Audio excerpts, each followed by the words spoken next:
Work ಮಾಡ್ತಾ ಇರುವಂತಹ ಪ್ರತಿ ಒಂದು ಕಂಟೆಂಟು ಹಿಟ್ ಆಗ್ಬೇಕು ಅಂತ ಏನಿಲ್ಲ. ವೈ? ಬಿಕಾಸ್ ಈ ಒಂದು ಇನ್ಫಾರ್ಮೇಟಿವ್ ವರ್ಲ್ಡ್ ಅಲ್ಲಿ ಒಂದ್ ಪದದ ಅರ್ಥ ನೋಡಿದ್ರೇನೆ ಹಲವಾರು ತೋರಿಸ್ತಾ ಇರುತ್ತೆ. ಹಾಗಾದ್ರೆ ಈ ಒಂದು ಕಂಟೆಂಟ್‌ಗಳು ಹಿಟ್ ಆಗೋದು ಹೇಗೆ? ಹೇಗೆ ನಾವು ಅದನ್ನ ಅನಲೈಸ್ ಮಾಡೋದಕ್ಕೆ ಸಾಧ್ಯ ಅನ್ನೋದನ್ನ ನೋಡೋದಾದ್ರೆ 2026 ಅಲ್ಲಿ ನಾವು ಯಾವ ವಿಡಿಯೋಸ್ ಮಾಡಿದ್ರೆ ಹಿಟ್ ಆಗ್ಬೋದು, ಯಾವ ಕಂಟೆಂಟ್ ಮೇಲೆ ವಿಡಿಯೋ ಮಾಡ್ಬೇಕು ಅಥವಾ ಒಂದು ಕಂಟೆಂಟ್ ಅಂತ ನೀವು ಸೆಲೆಕ್ಟ್ ಮಾಡ್ಕೊಂಡಿದ್ರೆ ಆ ಒಂದು ಕಂಟೆಂಟ್‌ನ ಯಾವ ರೀತಿ ಸಬ್ಮರ್ಜ್ ಮಾಡ್ಬೇಕು ಅಥವಾ ಡಿವೈಡ್ ಮಾಡ್ಬೇಕು ಅಂತ ತಿಳ್ಕೊಳ್ಬೇಕಾ? ಹಾಗಾದ್ರೆ welcome to grow your Instagram within 60 days day 12 of 60.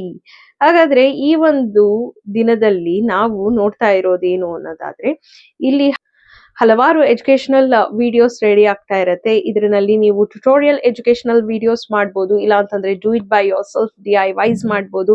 ಹಾಗೆ ಒಂದು ಸೀರೀಸ್ ತರ ನಿಮ್ಮ ಒಂದು ಕಂಟೆಂಟ್‌ಗಳನ್ನ ಜನರಿಗೆ ಕೊಡೋದಾಗಿರ್ಬೋದು. ಇದಿಷ್ಟು ಸಹ ಈ ಒಂದು 2026 ನಲ್ಲಿ ವರ್ಕ್ ಆಗುವಂತಹ ಕಂಟೆಂಟು. ಹಾಗಾದ್ರೆ ನನ್ನ ಒಂದು ಕಂಟೆಂಟ್‌ಗೆ ಸೀರಿ ಮಾಡಕ್ಕೆ ನನ್ಗೆ ಗೊತ್ತಾಗ್ತಾ ಇಲ್ಲ ಯಾವ ರೀತಿ ಸೀರಿ ಮಾಡ್ಬೇಕು ಅಂತ ಹೇಳೋರಿಗೆ ಇಲ್ಲಿದೆ ಒಂದು ಬಿಗ್ಗೆಸ್ಟ್ ಅಪರ್ಚುನಿಟಿ. ಬೇಗ ಬೇಗ ಈ ಅಕೌಂಟ್‌ನ ಫಾಲೋ ಮಾಡಿ ಹಾಗೆ DM ಮಾಡಿ. ನಾನು ನಿಮಗೆ ಎಲ್ಲ ಕಂಟೆಂಟ್‌ಗಳಿಗೆ ನಿಮ್ಮ ಒಂದು ಸೀರೀಸ್ ಹೇಗ್ ಮಾಡೋದು ಅಂತ ಗೈಡ್ ಮಾಡಿಕೊಡ್ತೀನಿ.